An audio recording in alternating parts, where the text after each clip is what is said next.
Valley Club, get ready right now. There's a new tower mode coming next week, a new version of Escape from KYLN called Omega Assault, and it's all tied into next week's events. What do you need to do to get ready for all that? Well, we're discussing that in this video, and if you're ready for all of that and more, then you need to do Valley Club. Find that like button, and let's go smash it! Welcome back to the ValleyFlyin channel. I am ValleyFlyin. I hope you are having a great day. Still out of town, coming back tonight, and my dad is actually showing a lot of progress, getting better, so it's been a good trip. But I do want to discuss Marvel Strike Force, and that is what we do on this channel, getting you all set for next week's events. And if you haven't done so already, hit that subscribe button for more great Marvel Strike Force content. Minimum on a non-out-of-town week, a minimum of 5 Marvel Strike Force videos per week on the channel. Was out of town this week, so the videos are a little light, and I'm going out of town for a wedding next week. So after that, we'll be back to our normal schedule though, but I did want to make sure that you are all ready for next week's events. And commanders, here is your battle plan for September 20th through the 27th. So the final Ares battle pass, or the final one that's going to have his awakened abilities, this is where you could get his awakened passive abilities so that you could block that safeguard on spawn. Very, very good. It is the free-to-play path as well, so even if you're not buying all the passes, you will get that awakened passive. Operation Omega, that is the main milestone event. You're going to need to earn these revolution orbs from the Omega Assault event that's going on. Also, you're getting more points from battling in raids with Orca's characters, using power cores as well. We also have a web event that ties into the main milestone event. For that, you're going to need to earn Thanos Annihilator Orb fragments. That is from Arena. Probably some from free web claims as well. The Dark Future Alliance event, pretty similar to what we've had for Alliance events the past few weeks. If you're just doing a raid battle, is getting the minimum, you should get all the points for the main milestone event. Pretty simple, and if you and your alliance are pushing it, some pretty sweet rewards as usual. Scientist Supreme is going to be the Blitz character on Monday, and Monday is when Omega Assault start. That is the new version of Tower Mode. Again, we've had a few different versions of Tower Mode. This is the one that has 3-person teams. So personally, I like that one better. Let me know which version of Tower Mode you like. The one that Escape from KYLN with 3-person teams, or the one more based on Sword Satellite with that 5-person teams. We have a Quick Rumble Blitz on September 27th, and that is going to feature the merch for money. Also on the 23rd is a release for Omega Sentinel. Yeah, that's going to be on September 23rd. And 2 p.m. Pacific. Normal release method for this character, 675 power cores for a small, tiny chance to earn up to 180 Omega Sentinel shards. Normally you're earning 6, but maybe you get a jackpot to get that stuff. Special deals for some paid path, and then red stars, the increased drop rate, will feature, instead of that 15%, which he's had for a long time, the new 25% drop rate for Omega Sentinel. So the Orcus Team Showcase, there's going to be a new one, or it's going to be starting with the release of the final character, Omega Sentinel. You're going to need these golden ciphers to launch Chapter 2 missions of this Orcus Team Showcase, so make sure you're looking for that. You're going to get these golden ciphers from the Omega Assault rewards, Omega Sentinel's activation milestone, so that is where you can get some good team rewards if you have your Orcus characters at that certain star levels to get into that Chapter 2. Also, these Sentinel Transcendence Orb and Omega Sentinel activation. You're going to earn these Transcendence Orb from Omega Assault and then open them up to rack up Omega Sentinel character shards. Kind of what we had with this slow drip method for these new characters. Probably gonna have a very low drop rate for the jackpot, but hopefully there is a minimum for this character. For Sentinel, we had a minimum of 1 in these per each orb that you open. Nothing for Omega Sentinel, so hopefully or nothing for Nimrod. So hopefully for Omega Sentinel, they go back to what they did for the normal Sentinel. The Omega rewards, the Orcus Omega rewards are getting an update, so you're getting more stuff, more rewards here to celebrate the release of the full Orcus team. We're increasing the amount of Armory 19 orb fragments, Crimson Gear orb raid fragments from the Omega orbs again. This aims to bring the rewards for difficulty 3 40% completion reward closer to difficulty 2 70% completion rewards, and make difficulty 2 100% rewards a bigger increase than difficulty 1 100 rewards. So this is what it's going to be. Difficulty 1 70%. The Armory 19 orb fragment changes are going from 2800 to 3100 on difficulty 1 70%, 4000 to 4100. So minimum change for difficulty 1 going up from 2800 3,800 to 3,000 on difficulty 2, 40%, 3,900 to 4,000 for difficulty, for 70%, same difficulty. 100% will get you 5,500 of those armory 19 orb fragments, and difficulty 3, 40% goes from 3,000 to 3,800. Difficult 70% goes from 5,100 to 5,400, and this is going live on September 23rd. Now, there was supposed to be this weekend Blitz Hunter that has got changed, has got removed. In our recent Path to Orcus blog, we mentioned an event called the Weekend Blitz Hunters. We would reward resources that include ciphers, Thanos endgame shards. We made some changes to our upcoming event schedule, and due to these updates, the Weekend Blitz Hunter events will no longer take place. However, and I hope this is something better, not something worse, because on the surface, it doesn't sound as good. The associated rewards for these events will now be distributed across the Path to Night Stalkers events, including the endgame Thanos shards, previously called out as rewards of Weekend Blitz event series, so stay tuned for more details. So, Omega Assault, this is our new version of KYLN Tower. As if being an inmate of KYLN wasn't tough enough, now Sentinels are attacking the prison. Oh no! Alright, so it is going to be called Omega Assault, just like Escape from KYLN. They're adding a few new floors as well. This time, ciphers are going to be the reward for the Orcus Showcase. Omega Assault calls your entire roster, some of Shrek's newest teams, and we'll see the new floors, the new cells down below. There's going to be 52 total, up from what I believe was 46 last time, so a few new floors there. 3-person squads. Again, we've had a few different tower modes. One was based on 5-person teams that you could use any character that you want, 24 hours to reset.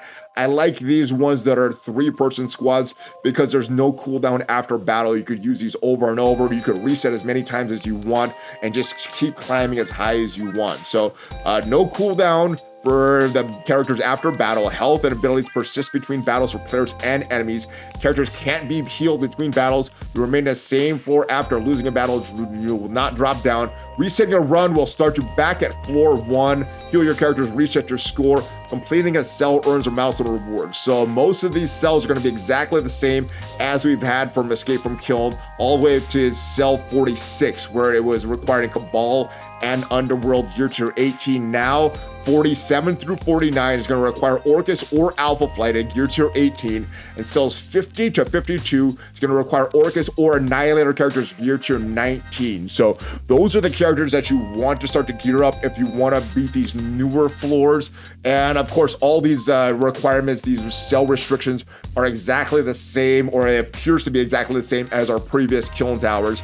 And as far as rewards for escaping all these floors, ladies and gentlemen, T3 crystals. So this is going to help with that progress towards Dark Dimension 8, the purple ISO 8 stuff. ISO 8 credits, L1 ions for T3, Crimson Teal gear credits, gold training modules, Guardian shards, red stars, diamonds, and Revolution orbs. That is going to be tied to the weekly event that goes into the month-long milestone event. Golden ciphers for the Orcus Showcase as well. And again, this is beginning on September 23rd. The Free Claim Friday, don't miss that. That is going live today. Sentinel Cord, Sentinel Scrap, stuff for the current weekly milestone, stuff for the month-long milestone.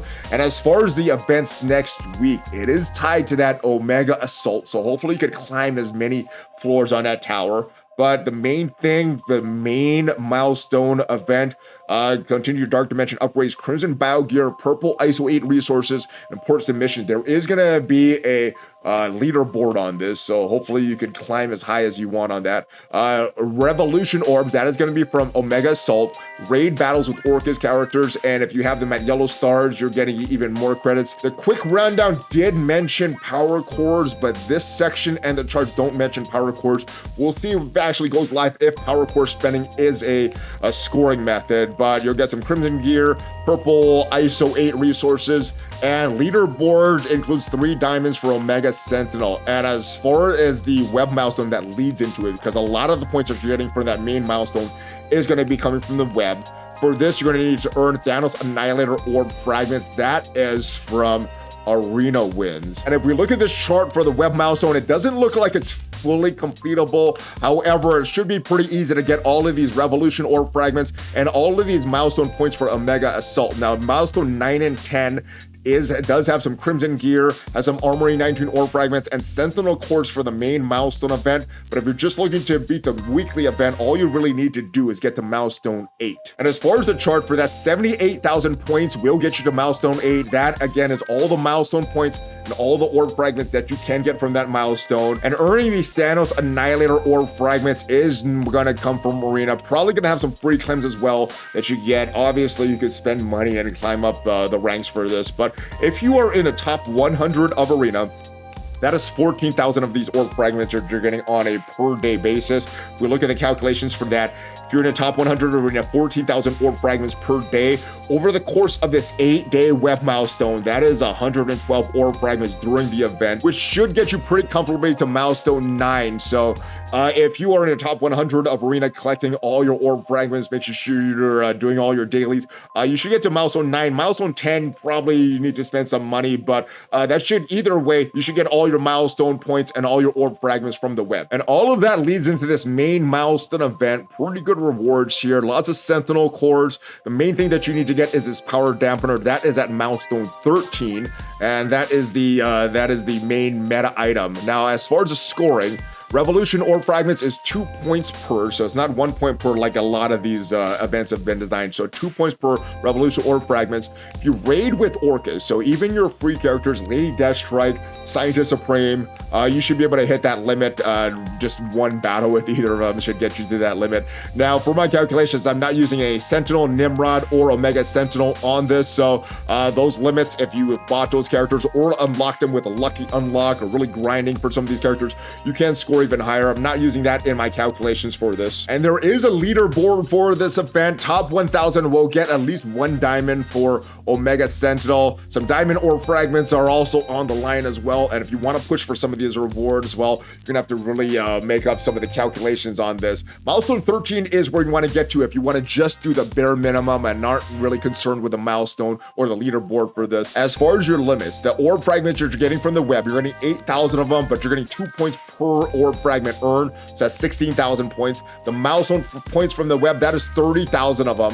And if you raid with Orcus, just Scientist Supreme, just Lady Deathstrike, either or, 10,000 points there. So the points before any points from Omega Assault, 56,000 points, which means that you need 12,000 points from Omega Assault. So as long as you're earning at least 6 of these Revolution orb fragments, so 12,000 points from that. And hopefully in those early stages of that Omega Assault, we have at least 6 of those orb fragments giving you that 12,000 points that you need. And hopefully it comes very early on so all players have access to this, to these milestones. And next week's Alliance events looks very similar to what we've had the past 2 weeks in a row. This time, bonus points for using Omega Sentinel added. Previously, we've had Sentinel. We've had Sentinel and Nimrod. Now you're getting bonus points for all of these Orcus characters. And it should be pretty easy to get all these milestone points. If you're just looking to get all the Sentinel cores, do the bare minimum for this event, not push for any of this Crimson gear, not push for any of this purple ISO 8 stuff. Should be pretty easy to get the milestone 10, 170,000 points for that. And of course, one raid battle is 200 points. There's a limit of 192,000 points across the whole alliance. So that should easily get you to this bare minimum. And then if you and your alliance are pushing these Orcus raids, get even more points, you can get access to even more stuff, Crimson gear, purple ISO 8 stuff. So all good stuff there. Next week's Crypt Rumble Blitz is going to feature the merch for money. So make sure you use these characters. And of course, everything in the blog post is subject to change, so everything that we've said in this video is subject to change. Hopefully you still got some value from this video. Hopefully you're having a great week so far, and hopefully you have a great weekend coming up. If you did get some value from this video, leave it a like. It is free for you, tremendously helps out the channel. And if you want to check out the review of the Night Stalkers team, the new raid meta team, I like to be very good in War and Crucible as well, check out the video up there, and I'll see you guys next time. Have a great rest of your day. Hulk fist bump. ValleyFlyin out.